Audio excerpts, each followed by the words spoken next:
Well, it looks like no victory puppies today. Shut up! Get out of here! Hi! Leafs Nation! No, shut up with that intro too! No! I'm mad! I thought sleeping on it would help. It didn't. Leafs lose 4-1 to the Arizona Coyotes, but really it was a 2-2 tie. That's the way I look at it. We're not going in order this time. Let's look at the goal that should have counted. Yes, it should have counted. Steve, just being a salty Leafs fan. I'm not salty, I just have functioning optic nerves. Googled it to make sure it was the right term. Look, some Leaf fans are misguided on this goal. And at first, when I watched it, this is why I'm glad I slept on it, I was like, Raant had more than enough time to get back into position. Not really. I've watched the play over and over again, and depending on when you start counting, I guess when Hyman's stick leaves Raanta's chest, he only has about 2 seconds. And so I'm thinking 1 Mississippi, 2 Mississippi, I don't know, is that enough time to reset? Well, how would you feel if that was the amount of time Freddie had to get up? Fair enough. So then it's no goal. Wrong! Let's start with the fact that the call on the ice was a good goal. That means if they review it, there better be enough evidence to overturn their on-ice call. So Matthews goes around the net, he scores on his childhood team to tie the game with less than 5 minutes to go. As someone pointed out on Twitter, you literally can't celebrate a goal until you look at the official. It has nothing to do with this incident either. When JVR tied it to make it 1-1, the first person I looked at was the ref. Because there were blue jerseys in front and I don't know, one of them might have sneezed. But enough of that. The on-ice call was a goal. Let's look at what happened. So the alleged culprit of the goaltender interference, Zach Hyman. All right, well, let's look at what Zach Hyman did. A bunch of you have been yelling at me to use footage all season long. I don't even know if I'm allowed to. And then if I end up being allowed to, one day they might change their mind and say I'm not allowed to. I like my YouTube channel way too much. I'm just gonna stick to screaming. But in this case, I got some screen grabs, okay? Screen grabs are not the be all, I know. So go ahead and watch this. And then if you're not satisfied, watch the highlights again, because I assume you've already watched them. So, Zach Hyman is crashing the net as Zach Hyman is paid to do. Let's look at that. So in this frame, we have Raant in net, Oliver Ekman-Larsson at the bottom of the screen, Christian Fischer with his stick on Hyman's, I don't know, side, back, and there's obviously Hyman. Look at where his stick is. Look at where it's pointed. It's not pointed at Raanta. His stick is starting to point towards the net, but it's still not pointed at Raanta. It's not. It's almost like something moved it. Oh, I know! Oliver Ekman-Larsson's bum! And his bum just keeps on pushing eastbound and down. And while you have Oliver Ekman-Larsson's bum to contend with, Christian Fischer is pushing a breaking Zach Hyman forward into his own goaltender. All right, now we just have an Arizona Coyote sandwich. Fischer is still pushing Hyman forward. Oliver Ekman-Larsson is pushing Hyman's stick into himself. Where's Hyman supposed to move right now? And now this, and I'm gonna stall so that you have a long time to look at it, is the point of contact. Fischer still pushing Hyman, Ekman-Larsson still moving Hyman's stick, and Raanta is, well, he's got a stick in his chest, I will give him that. What is Hyman supposed to do? The call on the ice was this was a goal, which means they reviewed it and reversed it after watching the replay, definitively saying Raanta was interfered with, and definitively saying it was Zach Hyman's fault. How, after watching that, you can definitively say that play was Zach Hyman's fault? I don't get it. I don't get it. That is a terrible call. A game-changing call, a game-affecting call. I don't want to say the stereotypical stuff of, oh, the ref must have had an appointment after the game, but what the hell, dude? Hyman is allowed to go to that area of the net. Hyman is allowed to have his stick at waist level. He wasn't pointing it at the goalie until one of the Coyotes players pushed his stick into pushing into the goalie. What is he supposed to do? You had enough evidence to reverse that call. Really, really garbage. Took an amazing moment away from Matthews, took an amazing moment away from the home fans. Just typical NHL. Awful, awful, terrible, always in their own way, brutal. And hey, played one hockey game my entire life. Maybe I'm totally wrong. I would love if someone was able to interview the officials after the game. Or how about the video crew in Toronto? It'd be great to ask them some questions. But we don't get that because officials are far too important to be questioned, so instead you just get confused and pissed off fans, and you will have that forever and ever, amen. Why won't this league, why won't this sport get out of its own way? Now let me turn it around with an early Coyotes fans. If I were you, A, I'd feel glad and blessed with the win. B, I wouldn't be as down on your team as you probably probably have been all season, because I've been talking about the Coyotes more and more recently on the podcast. I mean,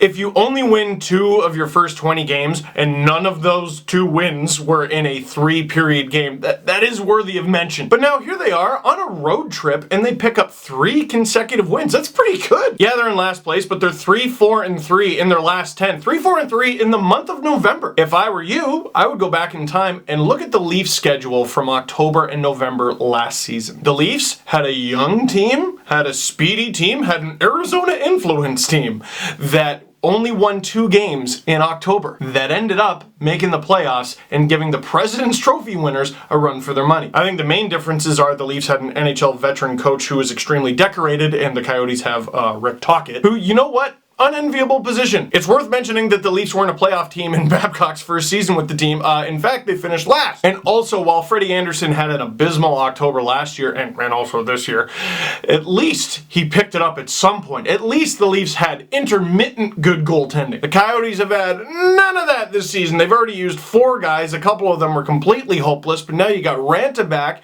He's looked good lately. Wedgwood has performed pretty admirably. The Coyotes, I think, are getting back on track. Have they dug themselves in too deep of a hole to dig out of? Yeah, maybe. But that doesn't take away from the fact that they're a young, formidable team that should have a bright future. They're certainly not as bad as they've shown. And as the Leafs showed you in this game, a lot of teams are going to take it too easy on the Coyotes, maybe give them the backup treatment, maybe just take the whole night off. That is an opportunity for a young, fast, skilled team to pounce. Perlini looked great. Duclair seems to be coming back. Keller is a monster and already pretty much a lock to be a nominee for the Calder. And Oliver Ekman-Larsson, holy cow, is that a defender, man? I saw a lot of Leaf fans like, oh, can we squash these stupid OEL rumors? And I'm like, no, I want to hear more. But as John Chayka has said, he's not going anywhere, and you should feel optimistic. At least that's how I would feel if I were you. So, Leaf fans, without talking about this game, I know it was 4-1. Realistically, it was just a 2-1 loss. 2 of those goals were empty netters. There's no real point going through each and every goal. Let's just go through what we learned. Well, for the 2-1 goal, Oliver Ekman-Larsson is fantastic player. 7 shots as a defenseman. I think 4 of them were in the first 10 minutes. Goofy. The lesson I took from Perlini's goal was Ron Hainsey is not allowed to take penalties. That's a problem when you let a guy kill every single penalty. When he's in the box, you don't know what to do. And the Leafs might be definitely good. I know that. But here's what else I know. They were getting outshot, I think it was 6-0 to start the game, and 10-1 after the first 7 or 8 minutes or so. Because yet again,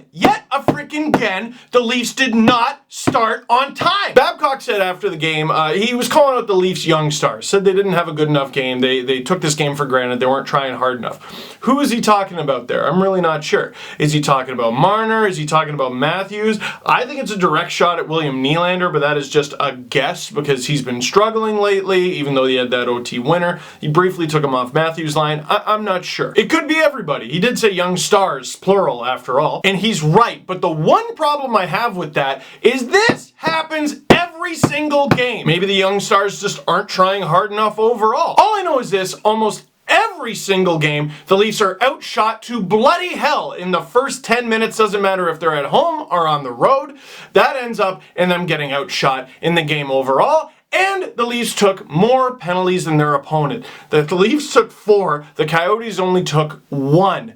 This wasn't a weird game. This wasn't an anomaly. This happens almost every single freaking game. I don't care how many consecutive wins they had. I don't care what place they're in the league. It's a problem, and it's consistent. And the reason we've been ignoring it is because A, winning, and B, Freddie has been phenomenal. If Freddie is anything less than what he has been, that could easily be a 6 or 7 game losing streak. Even the 6-0 win in Montreal? Yes, even the 6-0 win in Montreal. Watch that game. Watch the highlight pack on the NHL YouTube channel of the Leafs-Habs game. It's about 8 minutes long. You only really need to watch the first 2 minutes. It's all Freddie saves because that's all that the first 10 minutes were. And then at the end of this game, you see the Leafs turn it on and they're unstoppable. So if the Leafs' biggest issue is not skill, it's not between the ears decision making, it's not injuries, it's effort. And that's a problem. I don't know what they're taking for granted. Maybe it's that they were even younger last year and they were just trying to establish themselves as NHL players. Maybe it's because wins were impossible to come by for the early part of the season and they had to fight and claw their way back into a playoff picture. I'm going to assume the problem is effort because when you see the Leafs turn it on, when you see the Leafs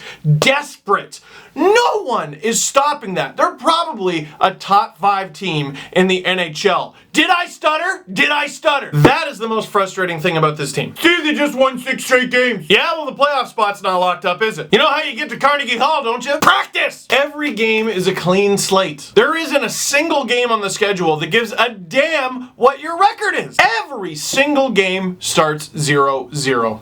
Even. And as far as what am I expecting, them to win 7 in a row? Yes! With all due respect to Arizona, who looked good in this game, it's Arizona! I love that Guy Boucher quote that they showed during the game where they talked about, oh, is it embarrassing to lose them? And he's like, well, it's an NHL team. And that is true and hilarious that he said that.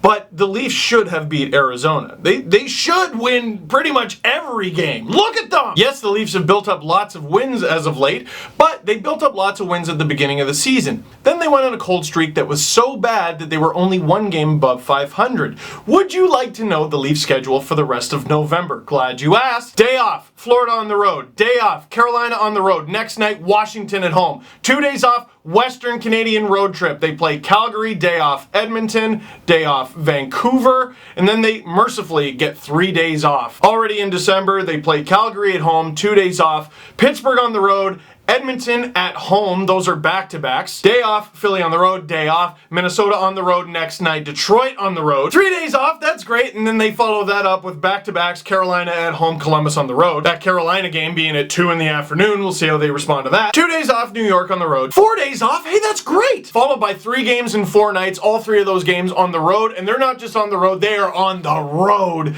Arizona, Colorado, Vegas. And then the Leafs begin January with 6 games at home, but those 6 games are Tampa, San Jose, Vancouver, Columbus, Ottawa, St. Louis. If I continue, I'm just going to say the Leafs' whole damn schedule, but I think you're seeing my point. The NHL season is long, the NHL season is difficult, and the next month for the Toronto Maple Leafs, who do look good in the standings, is going to be hard. And in order to survive it, the Leafs are going to have to start all of their games on time. Question of the game, do you think that goal should have counted? And question of the game, what do you think the Leafs' big problem is right now? Is it just that simple? They gotta try harder? So that is it for this one. Thank you very much for watching. Click like if you like this video. Click subscribe if you really liked it and help me get to 100,000 subscribers. Tell all your friends, and well, at least that feature on Austin Matthews after the game was nice. It was nice. Warm and fuzzy.